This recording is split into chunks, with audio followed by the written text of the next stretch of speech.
আগরতলায় কাজ করি, আমি মেডিকেল স্টাফ। আমার বাইকের স্পিড ঘুরে গেলে 35 থেকে 40 ছিল। আমি এখানে যাওয়ার সময় যেখানে অল্প একটু 10 মিটার আগে, 10 মিটার হবে না, 5 মিটার আগে উনি ইন্ডিকেটার দিয়ে একবার পিছনের দিকেও তাকায়নি, ডাইরেক্ট বাইকটা ঘুরিয়ে দিয়েছে।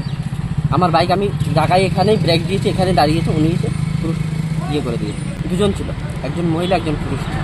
হ্যাঁ, ইঞ্জুর পুরুষটা বেশি একটা লাগেনি, মহিলাটা ইঞ্জুর হচ্ছে। আমার নখ উল্টিয়ে গেছে, পায়ের এখান দিয়ে গেছে, এই জায়গায় লাগিয়েছে। আমার বাড়ি মেলা করে না না, আমি স্টাফ না, মেডিকেল, আমি বাইকে ছিল। যাওয়ার পথে সরিলাম আইএস অফিসের সামনে একটা অ্যাক্সিডেন্ট হয়েছে, দুইটা, একটা বাইক একটা স্কুটি। তো অ্যাক্সিডেন্ট হয়ে আমরা দেখা তুলে দিচ্ছি, মহিলা একজন ইনজিউর্ড হয়েছে, কোমরে ব্যথা পাইছে।